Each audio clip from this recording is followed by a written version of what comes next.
émission vous est présentée en rediffusion.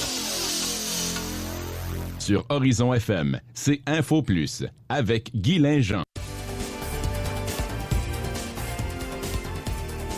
Aujourd'hui, jeudi, c'est le 11 octobre 2018. Horizon FM présente un spécial débat dans le cadre de l'élection à la mairie de la ville de Témiscouata-sur-le-Lac. Alors, nous recevons aujourd'hui en studio les 3 candidats et candidates à l'élection, Danny Dubé, Gaétan Ouellet et Thérèse Viel. Au cours de la prochaine heure, il y aura 4 blocs dans le cadre de cette émission spéciale et un tirage au sort à déterminer qui prendra la parole en premier dans chacun des blocs. Le dernier sera consacré aux questions reçues du public via Facebook et notre courriel. Eh oui, bonjour tout le monde, bienvenue à cette émission spéciale concernant les élections à la mairie de la ville de Témiscouata-sur-le-Lac. Il me fait plaisir de vous présenter nos 3 invités en studio qui se présentent bien sûr à la mairie. Je vais commencer de ce côté-ci. D'abord, Thérèse Viel. Bonjour Madame Viel. Bonjour. Merci d'avoir accepté l'invitation. Merci. Gaétan Ouellet. Bonjour Monsieur Ouellet. Bonjour. Et Danny Dubé. Bonjour Monsieur Dubé. Bonjour. Alors, aujourd'hui, ce débat, comme on le disait en introduction, il y aura 4 blocs et je pense que le premier va en intéresser beaucoup parce qu'on va parler du dossier des arénas. Mais on va commencer par une petite présentation. Vous allez avoir 3 minutes, 1 minute chacun, donc 3 minutes au total pour vous présenter à la population. Et tous les blocs ont été déterminés par tirage au sort. Et cette fois-ci, on débute. Vous avez 1 minute. Madame Viel, on vous écoute. D'accord. En fait, d'entrée de jeu, je vais vous parler de ce qui m'amène là. Je suis parfaitement consciente qu'on est face à un défi de taille. Consciente là, vraiment de tout ça. Je dois vous dire que ma décision a été mûrement réfléchie. Je peux vous parler aussi de ma formation, en fait, qui m'amène un peu dans ces eaux-là. En fait, ma formation académique, j'ai une formation en baccalauréat en travail social. J'ai aussi une maîtrise en administration publique. Mon expérience aussi s'est faite principalement en service social puis en administration publique. Une 40aine d'années dans différentes fonctions de gestion à tous les niveaux, soit intermédiaires ou supérieurs. Les 4 dernières années, d'ailleurs, se sont passées ici au réseau de la santé, dans le Témiscouata, ce qui a marqué mon retour finalement dans la région il y a 7 ans. Aussi, l'expérience que j'ai m'a amenée à travailler avec plusieurs équipes de différents types de professionnels, des équipes de médecins, vraiment là, un ensemble de personnes assez large. Malheureusement, c'est tout le temps qu'on a pour la présentation. 1 minute, ça passe vite. Hein? Très. On a maintenant la parole à M. Ouellet. Bonjour, chers auditeurs. En 2010, je dis oui à la promesse des maires Gilles Garon et Jean Casselin d'unir nos forces pour concrétiser un projet de fusion de 5300 habitants. Forcé de constater que 8 ans plus tard, la population de Témiscouata-sur-le-Lac est maintenant sous la barre des 5000 habitants. Il faut donc redoubler d'efforts et accélérer le développement de nos parcs industriels et attirer des entreprises créatrices d'emplois de qualité. Avec l'autoroute 85 à 4 voies complétée, nous pouvons maintenant espérer accélérer le développement et être attractifs. Qui dit emploi, dit nouvelles familles chez nous, et ainsi espérer offrir des services de qualité à la population avec un compte de taxes abordable. Fort de mes 25 années d'expérience dans le développement économique de la région, je considère être en mesure de contribuer à unir nos forces et être à nouveau fier d'être Témilacoise et Témilacois. Merci. Merci beaucoup, M. Ouellet. Et au tour de Danny Dubé. Pour la présentation, moi, je suis agriculteur. J'ai une compagnie de transporteurs en vrac. J'ai déjà été sous-traitant dans différentes usines. J'ai une formation en gestion d'entreprise. Puis, en gros, c'est ça, mais je me présente parce que j'étais tanné de voir que c'était toujours le même genre de personnes qui se présentaient. Puis, je vais emmener des idées nouvelles puis une vision nouvelle à la ville. Bien, merci beaucoup, M. Dubé, à vous trois de cette présentation. On va entrer dans le vif du sujet du premier bloc. C'est une douzaine de minutes qu'on a pour discuter du fameux dossier qui a tant fait jaser au cours de la dernière année, le dossier des arénas, puis un aréna, 2 arénas, dans quel quartier, Cabano ou Notre-Dame-du-Lac. Alors, vous allez avoir chacun une minute ou deux pour démarrer la discussion à tour de rôle, puis par la suite, là, on pourra interréagir tous ensemble. Et on va commencer. Le sort a voulu que ce soit Danny Dubé qui commence sur ce dossier. Pour les arénas, c'est clair. Je veux qu'on en parle plus au niveau de Cabano. Du quartier Notre-Dame, on sait c'est quoi le centre événementiel qu'il va y avoir. Pour Cabano, un centre événementiel pour la polyvalence serait plus attractif puis plus rentable, moins de déficitaire. Si on fait 2 centres, puis un aréna puis un centre événementiel à Notre-Dame-du-Lac, ça à côte, moins de gens vont pouvoir en profiter. À Cabano, on a le baseball, le tennis, les quilles. Un centre événementiel proche de la polyvalence, ça ferait des activités pour toute la population. Puis un aréna, c'est toujours le même groupe de personnes qui y va présentement, habituellement. Ça fait que l'aréna, c'est à Cabano ou à Notre-Dame-du-Lac. Ça ne change rien pour eux autres. Puis les coûts d'opération vont être les mêmes. Oui, alors on peut passer maintenant au tour de plutôt Mme Vielle. Oui, voilà. En fait, quand on aborde le dossier des arénas, il y a des choses qu'on sait vraiment, il y a des choses qu'on ne sait pas non plus, qui restent des points d'interrogation. Ce qu'on sait, on sait qu'évidemment, on a déjà un aréna qui demande une réfection importante. On a une subvention là, de 14,3 millions qui est sur la table à cet effet-là. On sait qu'on a un deuxième site au niveau de où était fait la tulipe, puis qui est potentiellement pour être reconstruit. On a du côté de Cabano une concentration, là, évidemment, de besoins à satisfaire, concentration d'écoles ou d'étudiants, puis qui fait ça nous amène des besoins de ces jeunes-là qui peuvent se traduire par un sport de glace, mais qui peuvent aussi se traduire par d'autres intérêts. On a un potentiel d'assurance, là, du côté de... Par rapport à l'orientation comme telle, il y a quand même des points à clarifier. Par exemple, est-ce que le transfert de subventions est possible ou pas? Tous les plans techniques par rapport à l'hypothèse qui est sur la table, en fait, les plans et devis, la disponibilité du terrain, en tout cas, il y a un ensemble de questions sur lesquelles il faut vraiment faire le tour.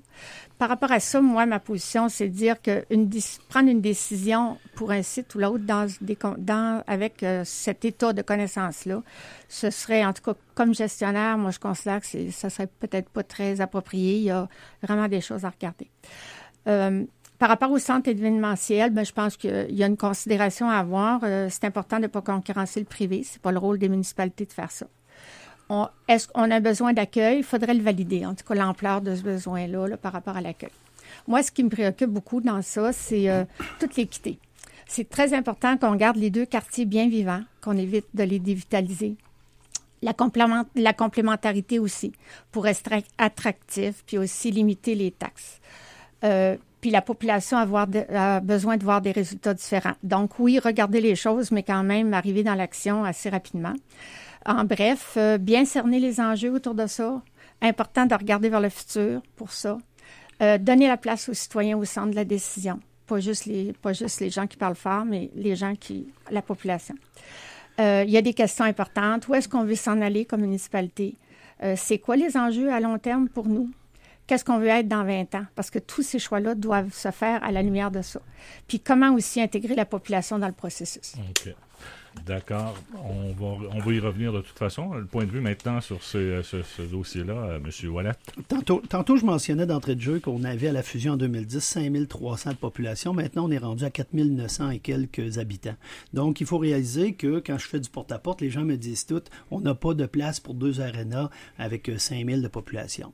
Moi, fort de mon expérience dans le développement économique, ça fait 20 quelques années que je gravite autant en gestion que ce sera dans le milieu des institutions institutions financières ou dans le milieu des organismes de développement économique, je considère que j'ai suffisamment d'informations pour pouvoir prendre position et je prends position parce qu'on n'a pas besoin de faire une autre élection par la suite pour se faire un référendum quand ma question à moi de référendum, elle est claire. Donc, je souhaite que M. Dubé et Mme Viel se positionnent sur une question claire et on aura une question référendaire qui est claire pour dimanche le 14. Donc, ma position à moi, quand on regarde la taxation, on a l'une des taxations les plus élevées au Témiscouata. Quand on regarde tout ça, moi, je suis en faveur d'une aréna à proximité d'un lieu d'enseignement. Puis c'est même plus qu'un lieu d'enseignement parce qu'il gravite autour de 700 à 800 élèves autour du quartier Cabano, c'est-à-dire la polyvalente, l'école Gérard-Collin, l'école des adultes, l'antenne collégiale qui est présentement à 45-50 élèves et qui va monter à 125 à maturité dans 5 ans d'ici.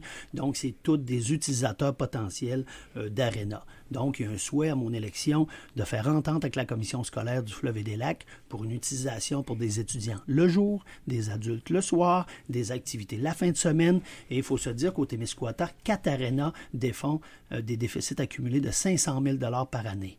Donc, nos 2 arénas à nous, Cabano et Notre-Dame-du-Lac, ont des déficits de l'ordre de 200 quelques mille $ par année. Là, on a une occasion de dire peut-être qu'avec l'entente avec la commission scolaire en utilisation, on aura une possibilité d'avoir une aréna au Témiscouata qui ne défera pas d'argent. Je pense que ça serait difficile de refuser une telle offre. Donc, c'est ma position, je vous dirais, dans le dossier des arénas. Puis, pour ce qui est du centre d'envergure, il se fait quand même passablement de désinformation présentement parce que la remise aux normes, elle est en 2020, 2021 et ça sera peut-être même reporté. Donc, il faut penser qu'après l'élection du 14, on ne ferme pas l'aréna du quartier Notre-Dame-du-Lac. Qu'est-ce qu'on fait? On est en projet complémentaire. On dit qu'on veut faire vivre une ville, on ne veut pas déshabiller un et plus que l'autre. On crée, présentement, il y a beaucoup de méfiance, donc je me dis, on aura le temps de consulter la population, faire consensus, puis après ça, on va procéder avec un projet d'envergure qui sera régional et peut-être même plus, parce qu'on a des exemples concrets sur le territoire, exemple dans les Basques, le Mont-Saint-Mathieu a été fait avec la MRC, et on peut proposer des choses, et après ça, s'il faut aller en référendum sur tous les projets qui sont proposés, on le fera avec le quartier Notre-Dame s'il le faut. OK. Mais ce que vous dites, donc, M. Ouellet, votre position, c'est clair et définitif, c'est l'aréna, la glace, c'est à Quartier-Cabano. C'est la question du gros bon sens pour le payeur de taxes dans un compte de taxes un des plus élevés au Témiscouata, que là, on a une occasion d'avoir sans taxes, un aréna, et sans déficit annuel.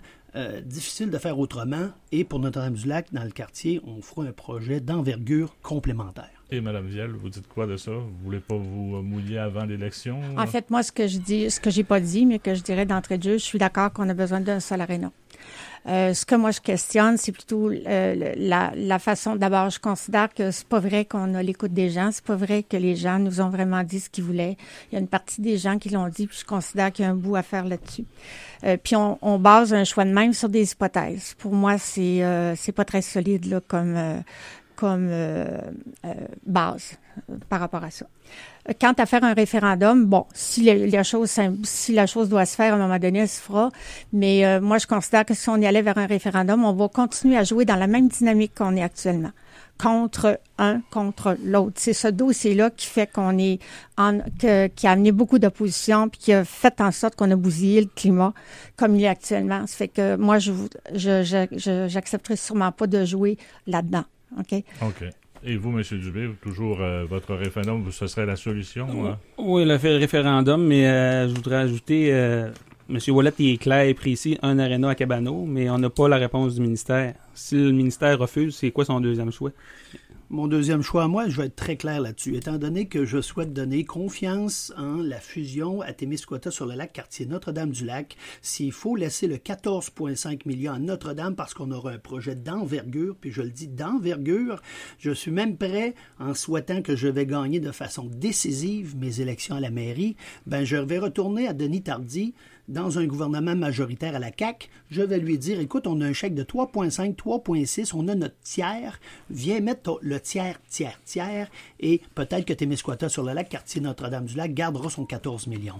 Donc, mon point de vue là-dedans, c'est que il faut envoyer un message qui est clair. Le porte-à-porte que je fais, les gens sont saturés des taxes.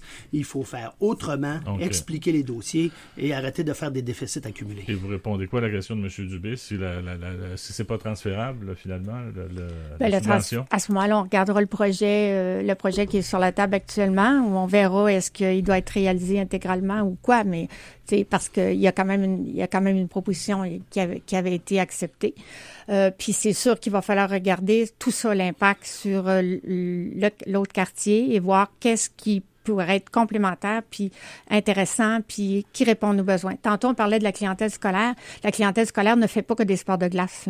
Il y a une partie de la population scolaire qui fait ça. Puis il y a une autre partie qu'on oublie, puis de laquelle il faut qu'on s'occupe. Il y a d'autres besoins, il y a des nouvelles avenues par rapport à ça qui seraient très intéressante et très complémentaire. Ça fait que si on arrive à cette hypothèse-là, que le projet peut pas se réaliser à Cabano, en tout cas, selon ce qui va transfert de subvention et d'autres conditions, ben, en tout cas, c'est ça qu'on regardera, là. Mot de la fin sur ce dossier-là. En procédant de la manière que M. Ouellet veut procéder, le transfert de subvention, c'est de 4 millions qui s'en ira à Cabano pour faire un aréna environ. Il resterait environ 3,6 millions pour le quartier Notre-Dame pour faire quelque chose. On a jusqu'en 2021, il me semble, que la subvention finit. Fait que le 3,6 millions, on le perd si on attend en 2021. Il n'aura plus de 3,6 millions. La subvention est de 7,5. Si on en prend 4 et on attend en 2021, il n'aura plus de subvention. Fait que le quartier Notre-Dame, il n'y aura plus rien. Ben moi, je pense que le gros bon sens sur 14 millions, puis j'ai fait partie des études quand j'étais à la SADC, on avait des études de la firme IDEA qui mentionnaient que les centres de congrès de 300 places et plus, on devrait s'abstenir. Donc, la portion qui est de 9 à 14, j'ai toujours dit, puis je l'ai dit quand j'étais administrateur à la Chambre de commerce, on devrait le transférer sur Cabano et on aurait une glace qui aurait de l'allure à Cabano. Souvent, les gens me disent, il n'y a pas beaucoup de place dans le rond de la polyvalente à Cabano, si tu vas mettre ça. Ben, c'est ma police d'assurance quand j'ai rencontré, entre autres, le collectif la semaine passée pour lui dire, étant donné que ça va rester modeste, on est sûr qu'on va se faire un projet qui a de l'allure à Notre-Dame-du-Lac, donc vous ne devriez pas être aussi méfiant que ça. Ça fait que... 2021, il n'y a plus d'argent. C'est clair, il n'y a plus d'argent. Voilà, l'aiguille continue de tourner. Oui, ben, c'est pour ça que mon thème, c'est unissons-nous et passons à l'action. C'est pas demain, c'est là, puis on ne perdra pas d'argent. On perd 3,6 millions pour la ville. Qu'est-ce qui vous fait croire que vous avez vraiment une bonne lecture des besoins d'un quartier en particulier? Parce que ça fait des années que je fais mes devoirs, ça fait des années que je suis à la Chambre de commerce, dans le développement économique, je cours les réunions du conseil municipal, et je vous dirais une dernière statistique en passant, quand on parle des cours, des sports-études en ballon-ballet, en patinage, etc., et qu'on regarde le nombre de voyages. Je sais pas, savez-vous combien d'étudiants il y a à l'école primaire de Notre-Dame-du-Lac? Il y en a une centaine. Il y en a 100 à peu près, grosso modo. Et ces gens-là ont monté combien de fois à l'Arena? 5 fois. En contrepartie, à Cabano, il y a eu au-dessus de 300 voyages de fait pour intéresser au ballon-ballet, au patinage, au sport-études, etc., dans tous les sports. Donc, on voit que le côté attractivité versus les sports-études, ballon-ballet, patinage, etc., il est très fort versus le côté polyvalente et l'école Gérard Collin, 200 quelques étudiants. Donc, le reste des élèves, eux, n'ont pas le doigt à rien. Les tout. autres, le reste des élèves, ce serait pas 300 voyages, ça serait peut-être bien 1000 voyages. C'est tout pour ce bloc-là, cependant. Oui, vous reviendrez avec, peut-être, vous aurez l'occasion d'élaborer quand même dans d'autres blocs là-dessus. Alors, ça complète le bloc des arénas. Après la pause, on a un autre sujet chaud à Témiscouata sur le lac, c'est le dossier de l'eau potable. Et on va parler aussi du centre Innovacentre, le motel industriel, si vous préférez, dans quelques instants. Vous écoutez Horizon FM 95.5.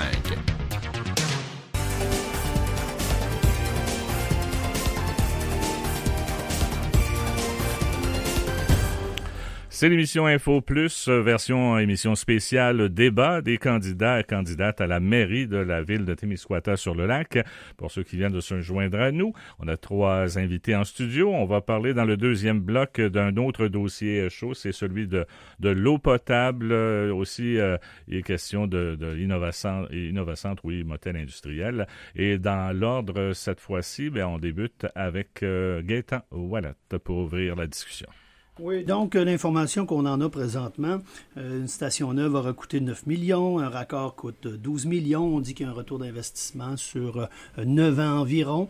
Donc quand on regarde d'un point de vue financier, je vous dirais que c'est long un peu quand on considère le retour sur l'investissement.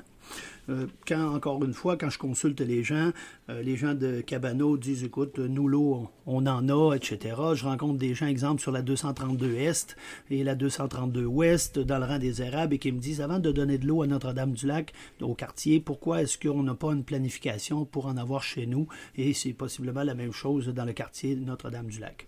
Donc, avant d'y aller avec un raccord de 12 km, que je considère aussi qu'il y a un grand risque de dépassement de coût sur 12 km. Comme je vous dis, on est déjà, le collectif mentionne, c'est peut-être pas 9 ans, c'est peut-être même 15 ans et 20 ans pour avoir un retour sur l'investissement. Ben moi, je pense, si on veut développer nos 2 parcs industriels, puis en plus, à Notre-Dame-du-Lac, la problématique qu'on a, et c'est un heureux problème, c'est qu'on a un hôpital et il ne peut avoir de rupture de service. Donc, il ne peut pas y avoir des histoires de variation de pression, etc. Donc, moi, c'est pour ça que dans cette logique-là, puis dans une logique aussi pour dire que présentement, on a oui, mis des fonds pour l'ingénierie, mais ce n'est que le 16 qu'il y aura fermeture des offres pour ceux qui voulaient soumissionner pour la solution tuyau. Puis, on n'est ni tenu par la plus haute ni par la plus basse des offres qui sera retenue. Donc, ça nous permet de poursuivre la réflexion à mon arrivée à la mairie. Peut-être que la solution tuyau, parce que les conseillers sont très compétents, ceux qui sont là, les gens qui ont fait l'ingénierie le sont aussi, mais il faut revisiter cette solution-là pour qu'elle soit tournée vers le futur pour les 80 prochaines années. Sur ce dossier-là précis, votre point de vue, Mme Vielle? OK. En fait, pour moi... c'est M. Dubé, c'est vrai. C'est moi qui est dans la lune. Excusez mon hésitation, mais c'était dû à ça. Pour ce qui est de l'eau, moi j'étais pour 2 usines. La dernière séance du conseil, on sait qu'on est allé en appel d'offres pour débuter les travaux. Ce serait de revoir si on est capable d'arrêter les sommes présentement qui sont engagées dans le projet pour pas faire payer les taxes au monde pour rien, là, pour le fun. Puis après ça, on va voir si c'est possible de l'arrêter si les sommes sont pas trop grandes dans le projet.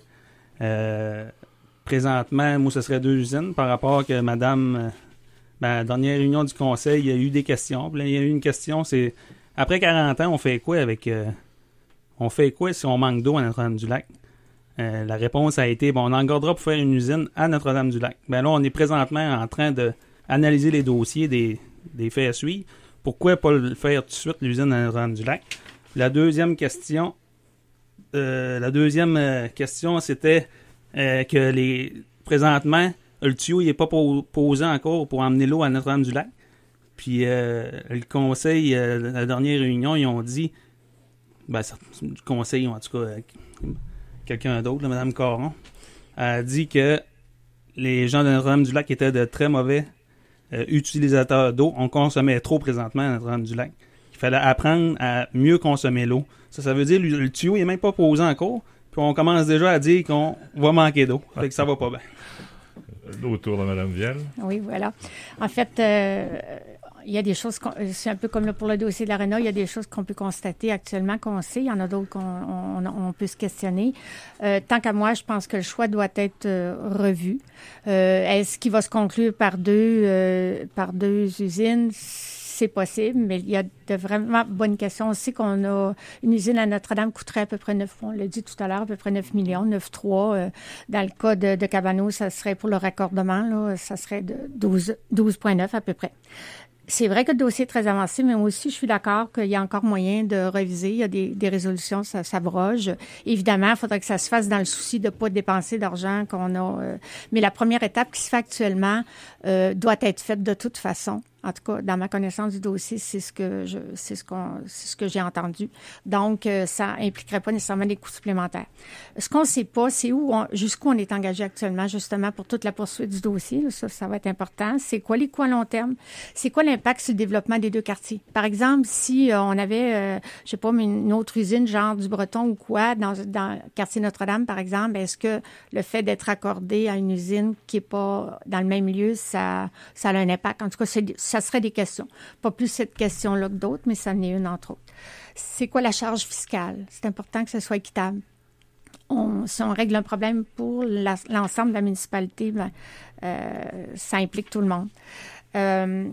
Les enjeux aussi. Tantôt, quand j'ai parlé de l'aréna, où on se demande où est-ce qu'on s'en va avec notre ville, mais je pense qu'il faut se poser ces questions-là. Ça va nous orienter par rapport à où on s'en va dans le dossier. Je pense qu'il faut revoir le projet, sa durée, puis le mode de financement. Donc, vous êtes d'accord tous les trois que si jamais il n'est pas trop tard, on peut regarder l'autre solution. La vraie réponse, c'est qu'il n'est pas trop tard. On a fait l'ingénierie, oui, ça a coûté 1,quelques millions. Mais il faut se souvenir que, voilà quelques années, on se disait, est-ce qu'on passe le tuyau sur la piste cyclable? On le passe-tu dans le lac? On le passe-tu sur la 185? Il y a eu beaucoup de tergiversations dans ce dossier-là, et même le ministre D'Amour le mentionnait, je donne de l'argent et on ne procède pas. Donc, quand on regarde le dossier, oui, il y a eu des sommes de dépensées, mais d'un point de vue financier, il faut se poser la question maintenant. On le voit dans certaines villes, on est obligé de reporter des projets parce qu'il y a des explosions de coûts. Quand on va arriver le 16 à l'ouverture des soumissions à 11 heures, le 16 octobre, on va le savoir qui a soumissionné et à quel prix. Et on va être obligé de revoir la situation et on n'est tenu ni par la plus haute ni par la plus basse des offres.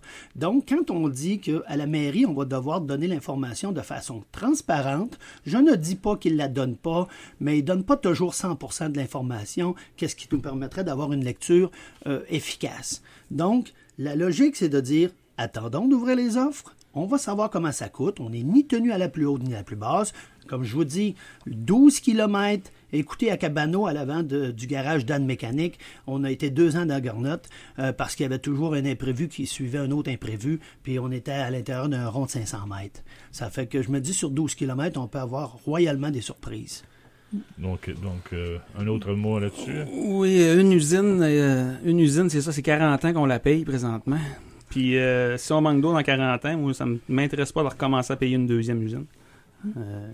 Là-dessus, moi, c'est clair que si on peut arrêter le processus puis regarder peut-être bien avec une nouvelle vision le projet, ça m'intéresserait beaucoup à embarquer. C'est exactement dans ce sens-là. Je veux dire, moi, je trouve c'est important qu'on se connecte sur où on veut s'en aller avec tout ça. Je trouve que cette vision-là, on ne l'a pas. Puis quand on regarde juste pointu, ça a été quoi là? Je trouve qu'il y a tout un éclairage qu'on n'a pas autour. Je suis d'accord que ça se refait, des résolutions, ça s'abroge, il y a des choses qu'on peut faire autour de ça. Mais on verra où ça en est. C'est surtout que dans la corporation Avantage Témiscouata, on a prévu, depuis que la 185 à 4 voies, elle est bien située, on a 3 secteurs, secteur A, B et C dans le plan de développement pour de la première transformation dans le quartier Notre-Dame-du-Lac. Qui dit première transformation dit souvent des 50 employés, peut-être même des 100 si on joue bien nos cartes et qu'on attire et qu'on est attractif. Donc, c'est possiblement des usines qui auront de grands besoins. Comme je le mentionne, l'hôpital ne peut pas être en rupture de service. Ça serait très dommageable autant pour les patients, etc.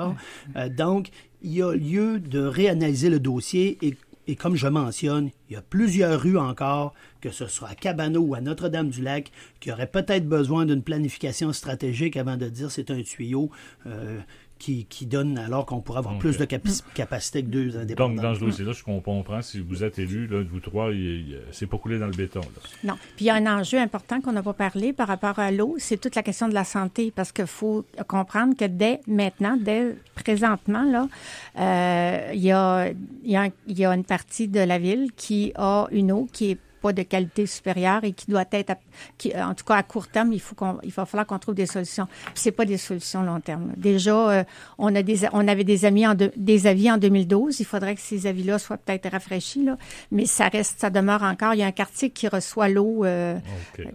Il nous reste à peu près 3 minutes dans ce bloc-là, puis on n'a pas parlé de l'Innovation puis motel industriel. Vos points de vue respectifs là-dessus? OK, ben... on peut rester dans l'ordre qu'on était avec M. Ouellet. Mais moi, c'est sûr qu'Innovacente, écoutez, on parle de possiblement faire un motel industriel en face de la polyvalente à Témiscouata sur le lac. 5 espaces commerciaux. Il y aurait peut-être 2 entreprises qui auraient de l'intérêt. Je vais même rencontrer une de ces entreprises-là. Puis, on sait qu'il faut, avant de déterminer tout ça, comment ça vaut le bâtiment. On a, des prévisions, 2 entreprises. Il faut voir quel serait un coût pour la l'entreprise et après ça, on voit si on a une capacité de signer un bail pour qu'ils viennent dans ces locaux-là, puis après ça, on peut construire. Il faut comprendre qu'il faut une masse de 1, 2 ou 3, puis après ça, on peut procéder. Je vous donne un exemple. À Ponégamouk, ils ont eu 2 promoteurs pour le parc industriel, mais forcé de constater, sont encore en négociation parce qu'ils n'ont pas commencé à construire. Donc, il faut qu'il y ait un prix qui a une certaine allure pour que l'entreprise décide d'aller dedans, comme on dit, là. OK. M. Dubé?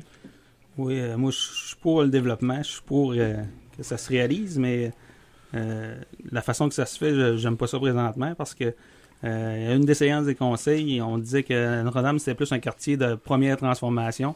Présentement, c'est de la deuxième et de la troisième transformation qui se fait. C'est sûr qu'emmener des usines, pour emmener des usines puis pour que le monde ait des commerces dans les 2 quartiers, là, c'est quand même 7-8 km de distance des 2 quartiers. Moi, je trouve qu'on pourrait peut-être bien investir une partie dans les 2 quartiers pour pouvoir développer plus. Madame Vielle? OK. En fait, ce qu'on sait, il y a 5 espaces, évidemment, là, qui sont prévus, qui seraient construits dans le quartier de Cabano. Il existe aussi actuellement 2 autres espaces qui sont existants à Témiscouata-sur-le-Lac. Il y en a un à Cabano et un à Notre-Dame. Donc, il faut les considérer dans la vue d'ensemble. Il y a une subvention qui est là, qui est de 1,9 million, qui est venue dans la municipalité suite au départ des Viandes du Breton. Le coût de construction, on ne le sait pas de façon définitive. On sait qu'il est autour de 3 millions, mais on ne sait pas le coût des espaces, les espaces de location, les infrastructures qui sont disponibles là-dedans, les espaces aussi, parce qu'il y a quelques espaces aussi qui sont dans le privé pour ce genre de besoins-là. Moi, je pense qu'il faut vraiment le recentrer, là, l'objectif sur le développement de nouvelles entreprises ou encore soutenir des nouvelles entreprises qui ont besoin d'un support supplémentaire. Donc, vraiment recentrer vers la mission. C'est ça. Il y a le positionnement du côté du quartier Cabano, mais en fait, il y a un rationnel derrière ça, en tout cas, qu'on pourra connaître. Okay. Puis c'est important qu'on ait une complémentarité entre les 2 milieux.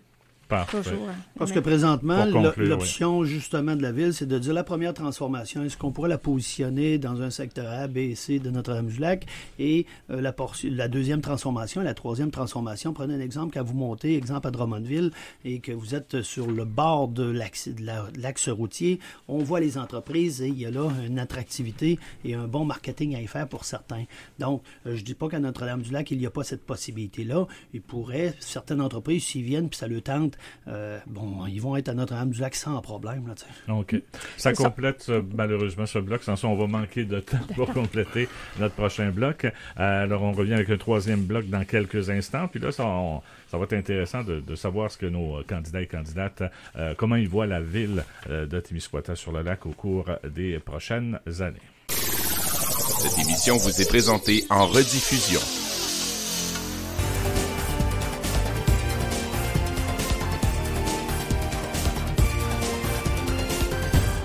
On poursuit cette émission spéciale dans le cadre d'Info Plus aujourd'hui. Débat concernant l'élection à la mairie de Témiscouata-sur-le-Lac. On a 3 invités, Thérèse Vielle, Gaétan Ouellette et Danny Dubé. On est rendu au 3e bloc, celui sur la gestion de la ville. Vos priorités pour les prochaines années. Gestion de la ville, ça veut dire, oui, vous avez la responsabilité des citoyens, mais responsabilité des employés. Conseil municipal à gérer également. Alors, comment vous voyez ça? Je commence. Le sort a voulu que ce soit Gaétan Ouellette qui débute. Oui, donc moi, c'est sûr qu'on est rendu en octobre, on aura déjà à se positionner sur le prochain budget. Et dans les dernières années, comme j'ai mentionné, un grand souci de surveiller la taxation des gens, il y en a beaucoup qui commencent à trouver que c'est assez dispendieux demeurer à Témiscouata-sur-le-Lac. Donc, le souhait, c'est d'avoir un budget qui va se poursuivre, comme dans les dernières années, sous le seuil de l'inflation. Ça, c'est travailler dans ce sens-là. Après ça, c'est sûr qu'en priorité, puis il n'y aura pas personne qui va être surpris de m'entendre, c'est de revoir le dossier de l'usine, parce que les soumissions, comme je vous le dis, ça va être le 16 octobre. On va en savoir plus. Le dossier de l'Arena, débuter les négociations avec la commission scolaire du Fleuve et des Lacs pour une entente d'utilisation pour 700 à 800 étudiants, comme je mentionnais. Et on va inclure avec ça dans la négociation monsieur le député Denis Tardy, avec la CAQ. Donc, en parallèle, commission scolaire, Denis Tardy, etc., on pourra voir où ça nous mène tout ça, le dossier de l'Arena à Cabano. On veut poursuivre les consultations pour le projet d'envergure dans le quartier Notre-Dame-du-Lac. Donc, important de consulter les gens, de faire une vraie consultation, prendre le temps d'écouter, parce qu'il y a beaucoup d'opportunités qu'on pourrait avoir tournées vers le futur et de façon complémentaire pour nos besoins de Témiscouata sur le lac. Donc, je vais être un ardent défenseur d'avoir une consultation sur le centre événementiel de Notre-Dame-du-Lac. Réactualiser la planification de la réfection de notre réseau routier. On s'entend là-dessus, que ce sera à Cabano ou à Notre-Dame-du-Lac, c'est la misère partout. On a fait, oui, des réfections. Vous savez que présentement, sur un budget de 10 millions, on consacre 25 à faire de la réfection. Je peux vous dire qu'on reprend du temps perdu des dernières années. 25 du budget est consacré à la réfection. Donc, il faut s'attarder à ça, de revoir la planification de l'eau, des égouts, puis du réseau routier, de l'améliorer. Trouver un financement récurrent au traversier le Corrigan. 75 000 de revenus, 200 000 de dépenses. Donc, je pense que les gouvernements nous ont abandonné un peu dans ce dossier-là. Quand on considère que c'est quasiment un service essentiel, il va falloir le travailler dans ce sens-là et vendre notre point de vue auprès de la CAQ présentement. Mise en place d'un programme pour intéresser les nouveaux arrivants. On sait que maintenant, on ne peut plus donner de montant monétaire, mais on peut très bien offrir des paniers ou des crédits de nos commerces locaux.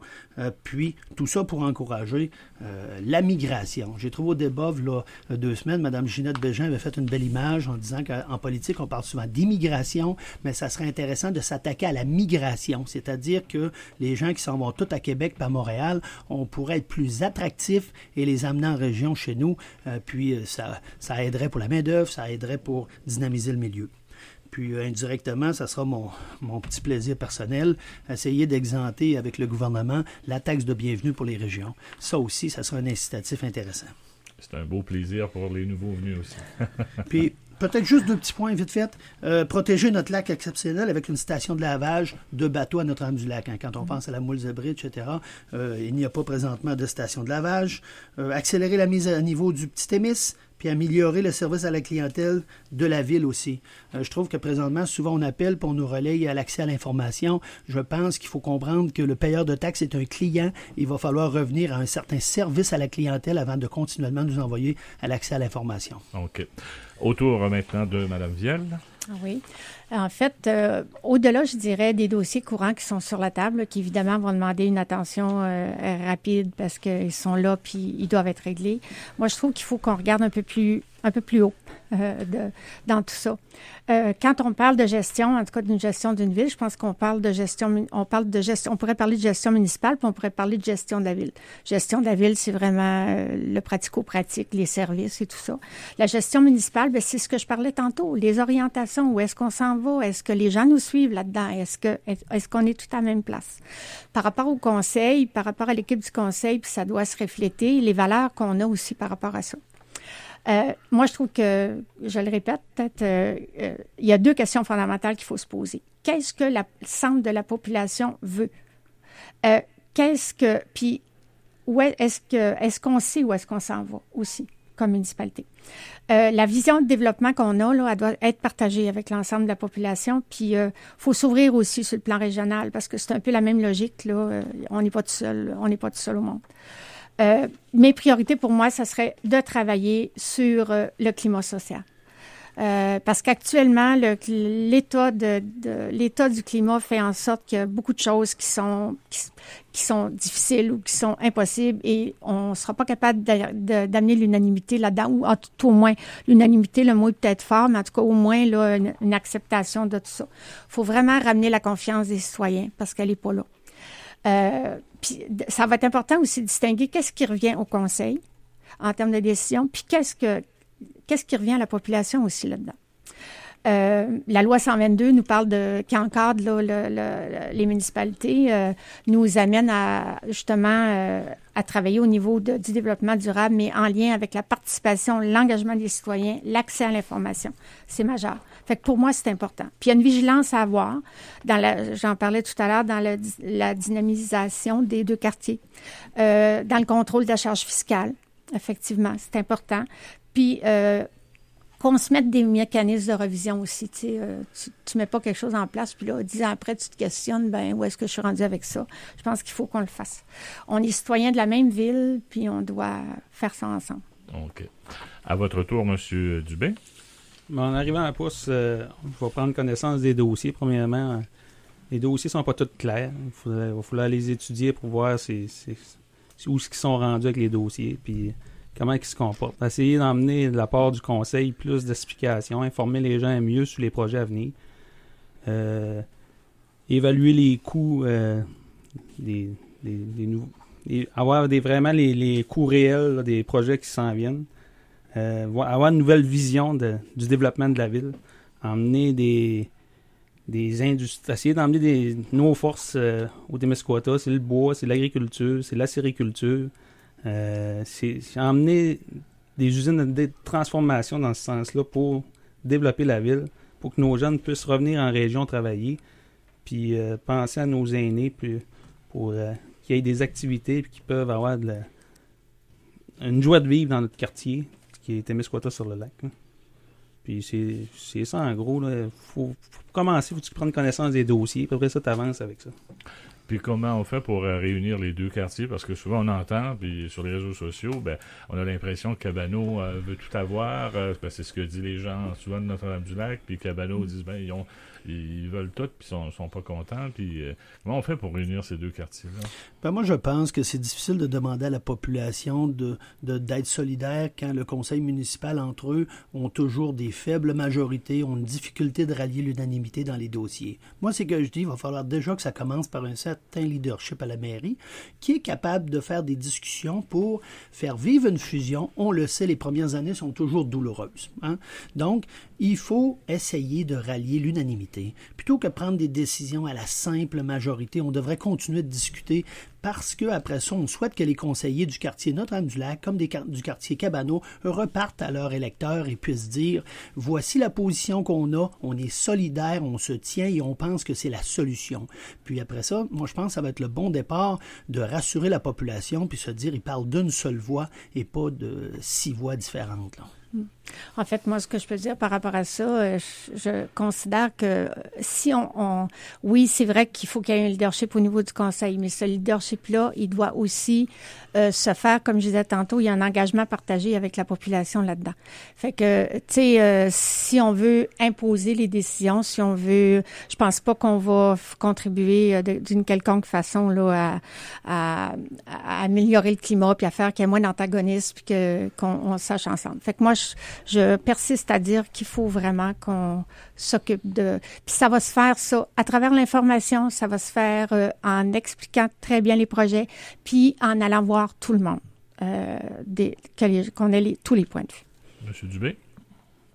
Le problème présentement, c'est qu'on dirait qu'on a un manque de vision. C'est quand tu alignes 2 solutions, tu choisis entre 2 solutions. Quand tu es capable d'emmener 3 ou 4 solutions, là, on est capable de discuter, puis ça va emmener de nouvelles idées.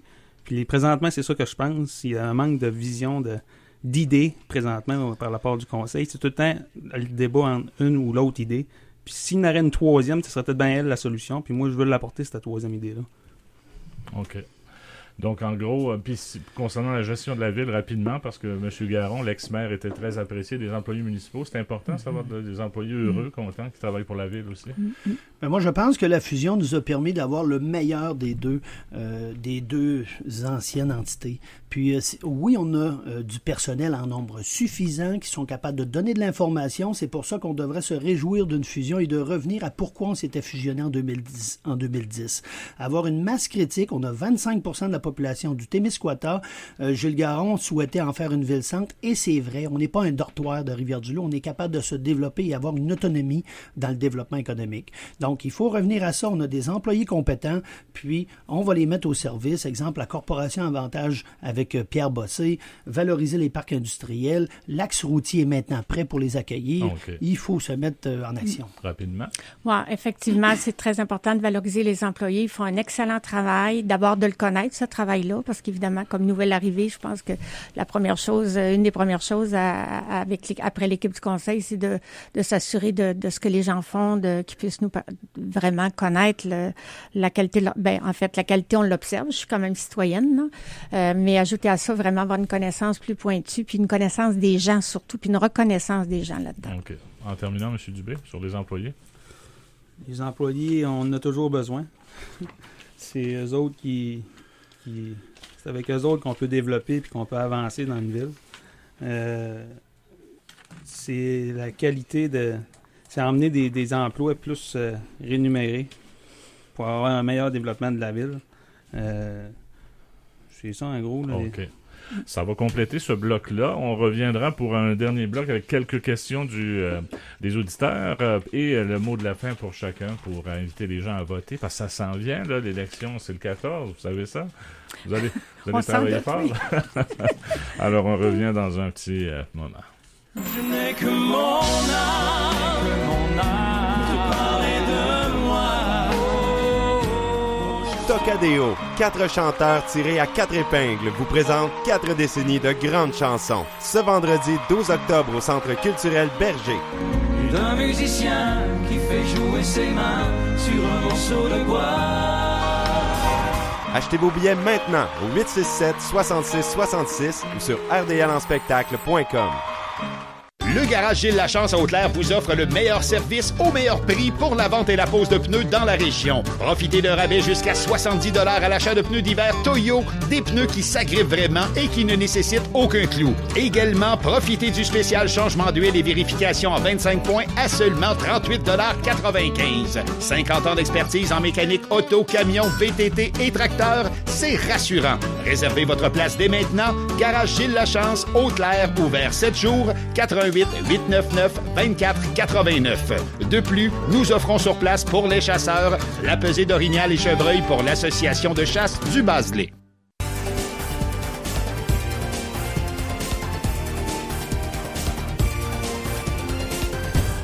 Bon, la question qui est revenue plus souvent des auditeurs, je vous l'ai posée tantôt, comment faire pour unifier les deux quartiers? Vous avez répondu à ça. Il y a une autre question qui j'ai reçue par courriel. Pourquoi ne pas avoir offert à la population un débat public en direct dans une salle en bonne et due forme?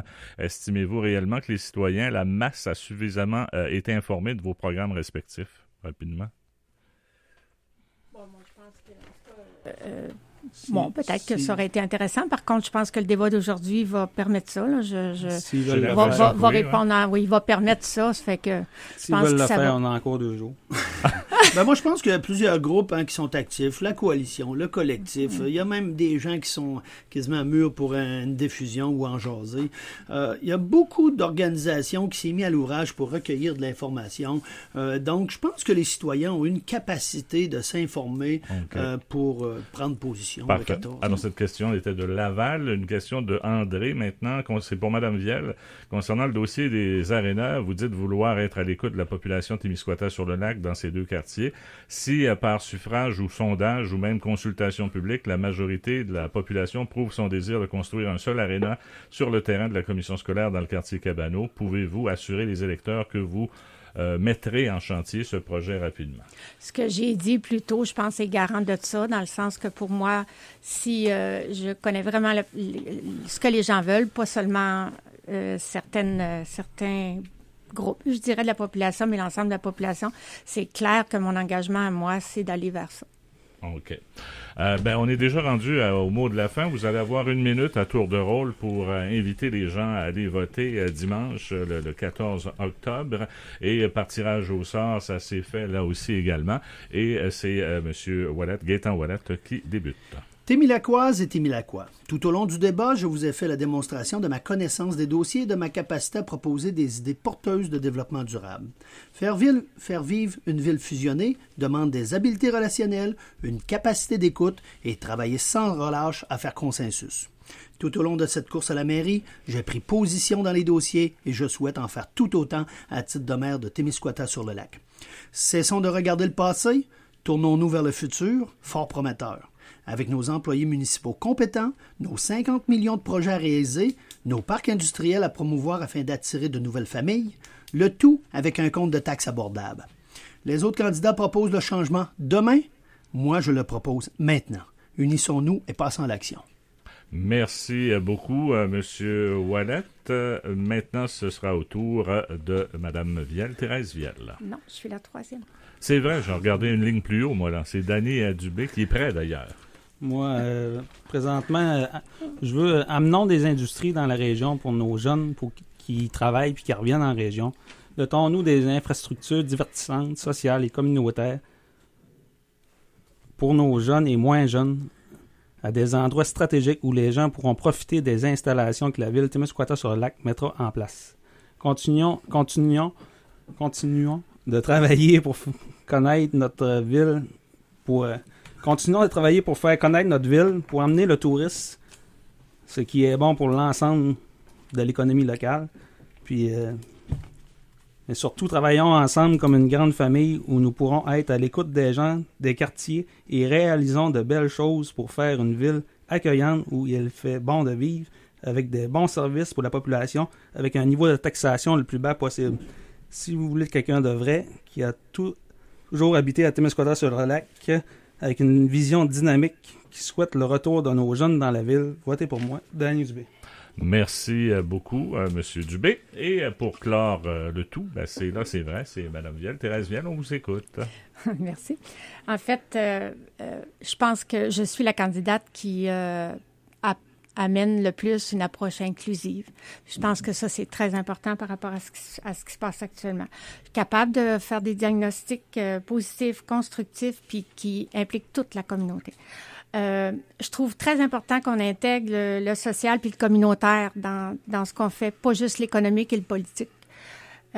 C'est important que ma personnalité fait en sorte que je suis une personne de consensus. Je suis quelqu'un qui va plus chercher le consensus, c'est pas la confrontation. Qu'on le veuille ou non, on est liés. Qu'on soit de Cabano, qu'on soit de quartier Cabano, quartier Notre-Dame, on est liés. C'est important qu'on puisse se solidariser pour arriver à faire plus et mieux. Vraiment se concentrer sur ce qui nous rassemble et non pas ce qui nous sépare, ce qu'on a trop fait, malheureusement. Personnellement, comme je le disais plus tôt, je veux vraiment arriver à établir un consensus. Je veux pas il y a une confrontation saine qui peut se faire, mais pas une confrontation qui amène l'agressivité et les batailles. Vous complétez, oui. Oui, OK. Je complète. En fait, j'ai la vision, j'en ai parlé, j'ai la vision, je suis disponible, puis j'ai vraiment à cœur le développement de la ville, puis j'ai pas attendu de me présenter comme maire pour en faire la démonstration, parce que depuis 3 ans, je suis impliquée dans des groupes là, au niveau de la municipalité, entre autres dans la démarche Réalisons Témiscouata sur le lac. Un gros merci à vous 3. Je vous souhaite la meilleure des chances dans cette élection qui aura lieu dimanche. Les gens pourront aller voter jusqu'à 20h, c'est ça? Oui. Dimanche. 10h, 20h. La démocratie s'en portera mieux si plus de gens possibles vont voter. Puis, advienne que pourra maintenant. Merci bien. Merci. Merci. Thérèse Viel, Gaétan Ouellette, Danny Dubé qui était avec nous pour cette émission spéciale débat dans le cadre des élections à la mairie de Témiscouata sur le lac. Cette année, l'automne s'annonce exceptionnel. Il va faire beau soleil, 25 degrés, puis j'aurai pas besoin de racler des feuilles? Non. Ah. Mais le service certifié offre un prix sur les pneus d'hiver qu'on n'a sans doute jamais vu dans l'industrie. 150 $ de rabais en utilisant la carte Visa GM de la Banque Scotia, avec en plus jusqu'à 100 $ en rabais postal. C'est jusqu'à 250 $ de rabais possible. Excellent, mais là, je vais devoir racler. Oui, mais plus tard. Peu importe la marque de votre véhicule, visitez votre service certifié des concessionnaires Chevrolet, Buick, GMC, Cadillac. Détails sur monservicecertifié.ca. Le décompte Horizon FM avec Sébastien Boucher. C'est du lundi au jeudi à 18h. Les plus grands hits de la semaine au 95.5. Les sorties d'albums, les dates de spectacles et tout ce qu'il y a à savoir sur vos artistes préférés. En semaine, soyez des nôtres dès 18h pour entendre le meilleur des palmarès anglophones et francophones. Le décompte Horizon FM, le meilleur de la musique. L'hiver est dur au Québec. Parlez-en à votre voiture. Pour passer un hiver en douceur, offrez un traitement anti-rouille à votre auto au garage Autoplace Pro Alignement Lavoie de Notre-Dame-du-Lac et du même coup, demandez une vérification complète et faites poser vos pneus d'hiver. L'appel esprit cet hiver, c'est chez Autoplace Pro Alignement Lavoie que vous la trouverez. Garage recommandé CAA Québec. 418-899-2781. Voici la météo. Horizon. Météo.